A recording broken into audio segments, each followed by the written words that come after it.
പിതാവിനും പുത്രനും പരിശുദ്ധ റൂഹായിക്ക് സ്തുതി. ആദ്യം മുതൽ നമ്മുടെ മേലിന്റെ കരുണയും മനോഗുണവും എന്നേക്കും ഉണ്ടായിരിക്കട്ടെ. ആമേൻ. ദൈവതിരുനാമത്തിന് മഹത്വം ഉണ്ടായിരിക്കട്ടെ. എത്രയും ബഹുമാന ആദരവുകളുള്ള എന്റെ മാതാപിതാക്കളെ, സഹോദരങ്ങളെ, കുഞ്ഞുങ്ങളെ, ക്രിസ്തുയേശുവിന്റെ തന്നെ നാമത്തിൽ മുന്നമേ എന്റെ സ്നേഹവന്ദനം അറിയിച്ചുകൊള്ളട്ടെ. പരിശുദ്ധ യാക്കോബായ സുറിയാനി സഭയുടെ കീഴിലെത്ത് പ്രവർത്തിക്കുന്ന സെന്റ് തോമസ് ധ്യാന കേന്ദ്രം ക്രമീകരിക്കുന്ന വചനസന്ധിയിലേക്ക് ഏവർക്കും സ്വാഗതം. ദൈവപുത്രൻ മനുഷ്യപുത്രനായി തീരുവാൻ വേണ്ടി മാംസരക്തങ്ങൾ പകർന്നു കൊടുക്കുകയും കാൽവരിയിൽ ദാരുണമായി മരണപ്പെടുകയും ചെയ്യുമ്പോൾ പോലും ആർക്കും വിട്ടുകൊടുക്കാതെ ഹൃദയത്തോട് ചേർത്ത് നിർത്തിയ പരിശുദ്ധ കന്യക മറിയം അമ്മയെ ഉടലോടെ സ്വർഗത്തിലേക്ക് എടുത്തതിന്റെ അനുസ്മരണമാണ് ശൂന്യ പെരുന്നാളായിട്ട് നാം ആഘോഷിക്കുന്നത്.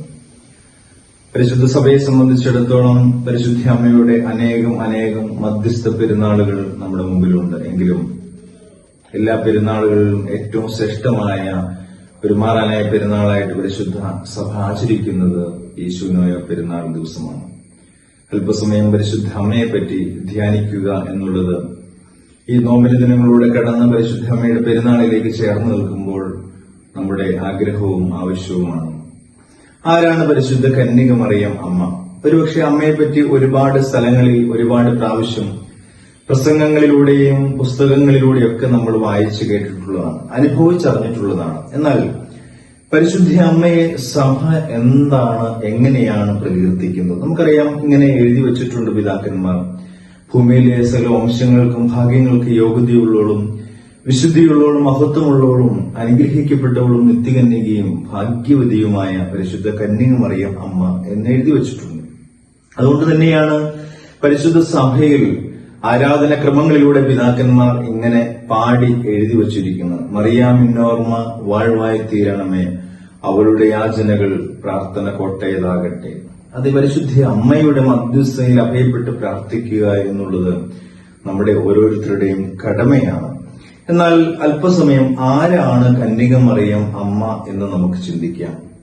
പ്രിയമുള്ളവരെ, ഹന്നായുടെയും യാക്കീമിന്റെയും മകളായി ജനിച്ച അമ്മ മാതാപിതാക്കളുടെ ആഗ്രഹവും സ്വപ്നവും പോലെ തന്നെ ഇവൾ ചെറുപ്പകാലം മുതൽ ദേവാലയത്തിൽ ശുശ്രൂഷയ്ക്കായി ചേർന്നു നിന്നവളായിരുന്നു.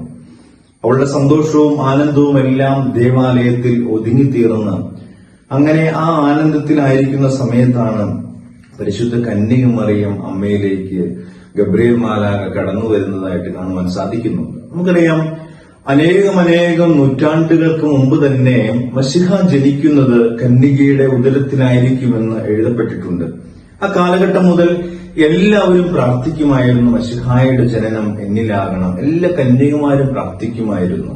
പ്രിയമുള്ളവരെ, അതുകൊണ്ട് തന്നെയാണ് പിതാക്കന്മാർ ഗീതത്തിലൂടെ ഇങ്ങനെ എഴുതി വച്ചിരിക്കുന്നത്: മശിഹായുടെ ജനനം കാത്തുവസിച്ചവരാം രാജകുമാരിയെ ദൈവം കണ്ടില്ല. കണ്ടോ, മശിഹായുടെ ജനനം കാത്തുവസിച്ച അനേക രാജകുമാരിമാരെ ദൈവം കണ്ടില്ല എന്ന് രേഖപ്പെടുത്തി വച്ചിട്ടുണ്ട്. വീണ്ടും പിതാക്കന്മാർ ഇങ്ങനെ എഴുതിയിട്ടുണ്ട് അതിന് ഉത്തരമായിട്ട്: ദാവീദാത്മജയാമൊരു ചെറുബാലികയെ ഉദരത്തിൽ മശിഹ ഉദയം ചെയ്തല്ലോ. ദാവീദിന്റെ വംശത്തിൽപ്പെട്ടതായ ഒരു കന്യകയുടെ ഉദരത്തിൽ അതാ മശിഹ ജാതം ചെയ്യുന്നതായിട്ട് ഇവിടെ നമുക്ക് കാണുവാനായിട്ട് സാധിക്കുന്നുണ്ട്. പ്രിയമുള്ളവരെ, ഇവിടെ നമുക്ക് കാണുവാൻ സാധിക്കുന്ന പരിശുദ്ധ കന്യക മറിയം അമ്മയുടെ ഒരു താഴ്മയും അമ്മയുടെ ഒരു നന്മയുള്ള ഹൃദയവുമാണ് ഇവിടെ നമുക്ക് കാണുവാൻ സാധിക്കുന്നത്. ഗബ്രിയേൽ മാലാഖ പ്രത്യക്ഷപ്പെട്ടിട്ട് ഒരു കുഞ്ഞ് ജനിക്കുമെന്ന് പറയുന്നതായ ആ സദ്വാർത്ത, സന്തോഷവാർത്ത കേൾക്കുമ്പോൾ മുതൽ അമ്മയുടെ ജീവിതത്തിൽ കഷ്ടതകളും പ്രയാസങ്ങളും ആരംഭിക്കുകയാണ്. പ്രിയമുള്ളവർ, നിങ്ങൾക്കറിയാമോ, കാലങ്ങൾക്ക് മുമ്പ്, നൂറ്റാണ്ടുകൾക്ക് മുമ്പ് യഹൂദ നിയമം അനുസരിച്ച് പുരുഷബന്ധം കൂടാതെ ഒരുവൾ ഗർഭം ധരിക്കുക എന്ന് പറഞ്ഞാൽ അവളെ ആ കാലഘട്ടത്തിൽ പിതാവിന്റെ മുമ്പിലിട്ട് കല്ലെറിഞ്ഞു കൊല്ലുവാനുള്ളതായ ആ ഒരു നിയമമായിരുന്നു അന്നുണ്ടായിരുന്നത്. അന്നു മുതൽ അമ്മയുടെ ജീവിതത്തിൽ കഷ്ടതകളും പ്രയാസങ്ങളുമാണ്. 9 മാസം തന്റെ കുഞ്ഞിനെ ഉദരത്തിൽ വഹിക്കുമ്പോൾ അമ്മ മലനാടിലേക്ക് യാത്ര ചെയ്യുന്നതായിട്ട് കാണുന്നുണ്ട്. തീർന്നില്ല, ആ കുഞ്ഞിന് ജന്മം നൽകുന്നതായ സമയത്ത് എവിടെ ജന്മം കൊടുക്കണമെന്നറിയാൻ സാധിക്കാതെ യൗസേപ്പ് പിതാവും പരിശുദ്ധ കന്യകമറിയം അമ്മയും ആ സ്ഥലത്തിന് വേണ്ടി ഓടുന്നതായിട്ട് കാണുന്നുണ്ട്. കുഞ്ഞ് ജനിച്ചു കഴിയുമ്പോൾ വെറുമൊരു രാജാവിനെ ഭയന്നുകൊണ്ട് കുഞ്ഞിനെയുമായി അതാ ദൂരദേശത്തേക്ക് ചുട്ടുപഴുക്കുന്ന മണലാഴികളിലൂടെ ഓടുന്നതായിട്ട് കാണുവാനായിട്ട് സാധിക്കുന്നുണ്ട്. പ്രിയമുള്ളവരെ, ഇവിടെ എല്ലാം അമ്മയുടെ കഷ്ടതകളും പ്രയാസങ്ങളും ബുദ്ധിമുട്ടുകളുമാണ് കാണുവാനായിട്ട് സാധിക്കുന്നത്. പ്രിയമുള്ളവരെ, അല്പസമയം അമ്മയെപ്പറ്റി ചിന്തിക്കുമ്പോൾ പരിശുദ്ധ സഭ അമ്മയ്ക്ക് കൊടുക്കുന്നതായ സ്ഥാനം അത്രമാത്രം വലുതാണ്. വിശുദ്ധ ആരാധനയിൽ, വിശുദ്ധ കുർബാനയിൽ പരിശുദ്ധ അമ്മയെപ്പറ്റി ഇപ്രകാരം എഴുതി വച്ചിട്ടുണ്ട്: മറിയാം എന്ന വരണ്ട ഭൂമിയിൽ കിളിർത്തുവന്ന മശിഹ.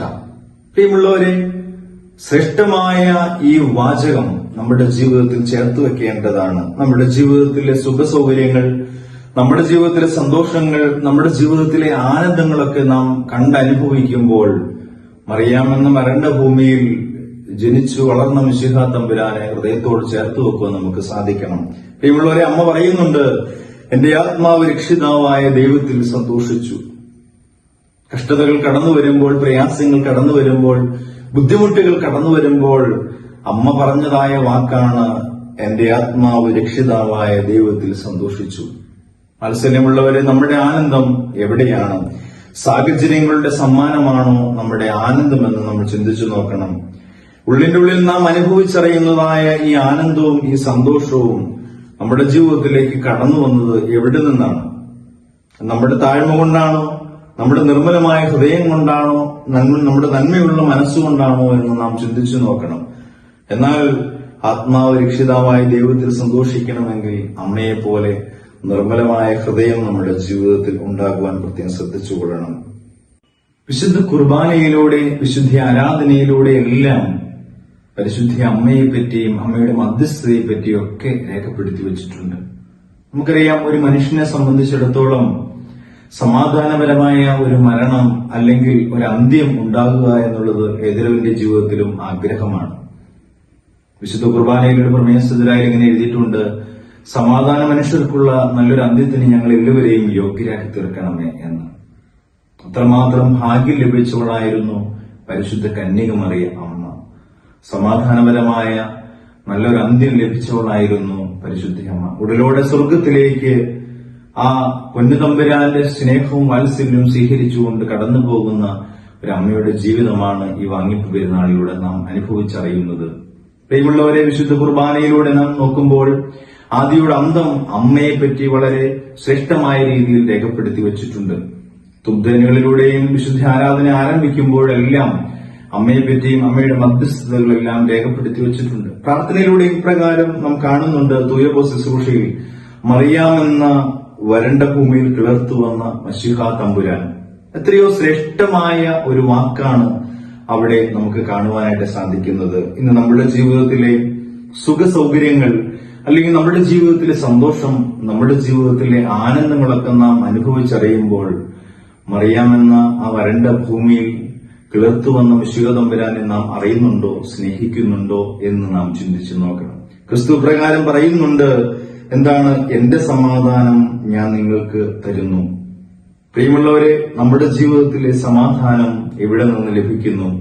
ആ ക്രിസ്തു തരുന്ന സമാധാനമല്ലേ എന്ന് നാം ചിന്തിച്ചു നോക്കേണ്ടിയിരിക്കുന്നു. പ്രിയമുള്ളവരെ, നമ്മുടെ സാഹചര്യങ്ങൾ അനുകൂലമാകുമ്പോൾ, നമ്മുടെ സന്തോഷങ്ങൾ അനുകൂലമാകുമ്പോൾ, നമ്മുടെ ആത്മീയമായ അന്തരീക്ഷം അനുകൂലമാകുമ്പോൾ നാം പലപ്പോഴും നമുക്ക് ക്രിസ്തു തന്ന ആ സമാധാനം അനുഭവിച്ചറിയുവാൻ, അതല്ലെങ്കിൽ മറ്റുള്ളവർക്ക് പകർന്നു കൊടുക്കുവാൻ നമുക്ക് സാധിക്കുന്നുണ്ടോ?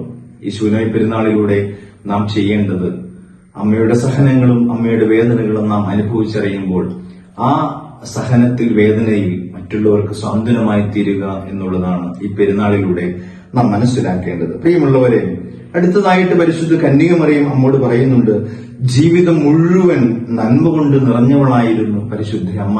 നമുക്കറിയാം, അമ്മ ജനിച്ചപ്പം മുതൽ അമ്മയുടെ ജീവിതത്തിന്റെ ഓരോ സ്ഥലങ്ങളിലെല്ലാം, അല്ലെങ്കിൽ അമ്മ നടന്നു പോകുന്ന സാഹചര്യങ്ങളിലെല്ലാം നന്മകൾ മാത്രം വിതറി ജീവിച്ചവളായിരുന്നു പരിശുദ്ധ കന്യകമറിയം അമ്മ എന്ന് കാണുവാനായിട്ട് സാധിക്കുന്നുണ്ട്. അമ്മയുടെ വിശ്വാസവും അമ്മയുടെ ജീവിതവും നമുക്കെല്ലാം മാതൃകയാക്കാം എന്ന് അമ്മയുടെ ജീവിതത്തിലൂടെ നമുക്ക് കാണുവാനായിട്ട് സാധിക്കുന്നുണ്ട്. വാത്സല്യമുള്ളവരെ, വാക്കുകൾക്ക് വിരാമം കുറിക്കുമ്പോൾ പരിശുദ്ധ കന്യകമറിയം ആരാണെന്ന് നാം പഠിച്ചു, അമ്മയുടെ ജീവിതം എന്താണെന്ന് നാം പഠിച്ചു. അല്ലെങ്കിൽ അമ്മയുടെ ജീവിതം നമ്മുടെ ജീവിതവുമായി എങ്ങനെയാണ് ചേർത്ത് വെക്കേണ്ടതെന്ന് നമുക്കിതിലൂടെ കാണുവാനായിട്ട് സാധിക്കുന്നുണ്ട്. പ്രിയമുള്ളവരെ, ഈ ഭൂഗോളത്തിൽ നാം ചിന്തിക്കുമ്പോൾ ഒരുവനെ സംബന്ധിച്ചിടത്തോളം, ഒരു കുഞ്ഞിനെ സംബന്ധിച്ചിടത്തോളം അവനല്ലെങ്കിൽ അവൾക്ക് ഏറെ ഇഷ്ടമുള്ളത് ഒരമ്മയാണ്. അമ്മ എന്ന് പറയുന്ന ആ രണ്ട് വാക്ക് അനുഭവിച്ചറിയുന്നവരാണ് ഞാനും നിങ്ങളുമെല്ലാം. അമ്മയില്ലാതെ ഒരു ജീവിതം നമുക്കില്ല. അമ്മ എന്ന വാക്ക് ഒരു ദിവസമെങ്കിലും ഉച്ചരിക്കാത്ത ഒരു നിമിഷങ്ങൾ നമുക്കില്ല. പ്രിയമുള്ളവരെ, ഈ ഭൂമിയിൽ നമുക്ക് ഒരമ്മയുണ്ടെങ്കിൽ, നാം ഏറെ സ്നേഹിക്കുന്ന, ആരേക്കാൾ ഉപരിയായി സ്നേഹിക്കുന്ന അമ്മ നമുക്കുണ്ടെങ്കിൽ, സ്വർഗത്തിൽ നമുക്കൊരമ്മയുണ്ട് എന്നുള്ള കാര്യത്തിൽ യാതൊരു സംശയവും വേണ്ട. സ്വർഗത്തിലെ അമ്മ ഇന്ന് നമുക്ക് വേണ്ടി മധ്യസ്ഥയാചിക്കുകയാണ്. അതുകൊണ്ട് തന്നെയാണ് നാം എല്ലാ ദിവസവും പ്രാർത്ഥിക്കുന്നുണ്ട്, കൃപ നിറഞ്ഞ മറിയമേ നിനക്ക് സമാധാനം. ആ അമ്മയ്ക്ക് സമാധാനം എന്ന ഉരുവിടുന്ന വാക്കുകൾ നമ്മുടെ ജീവിതത്തിന്റെ അർത്ഥതലങ്ങൾ മാറ്റിവെക്കുന്നു എന്നുള്ളതാണ് ഇവിടെ കാണുവാനായിട്ട് സാധിക്കുന്നത്. മഹാഭാരതം പരിശോധിക്കുമ്പോൾ അവിടെ കാണുന്നുണ്ട്, ധർമ്മപുത്രന്മാരോട് പിതാവായ യമൻ കൊക്കിന്റെ രൂപത്തിൽ വന്നിട്ട് ഒരു ചോദ്യം ചോദിക്കുന്നുണ്ട്, ഭൂമിയേക്കാൾ ഭാരമുള്ളത് എന്താണ്?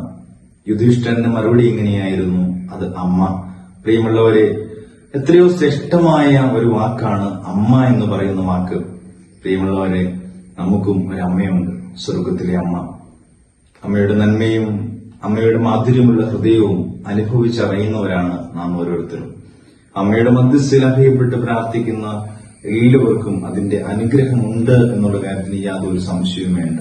ഈ കാലഘട്ടം അതിന് ഒരു തെളിവാണ്.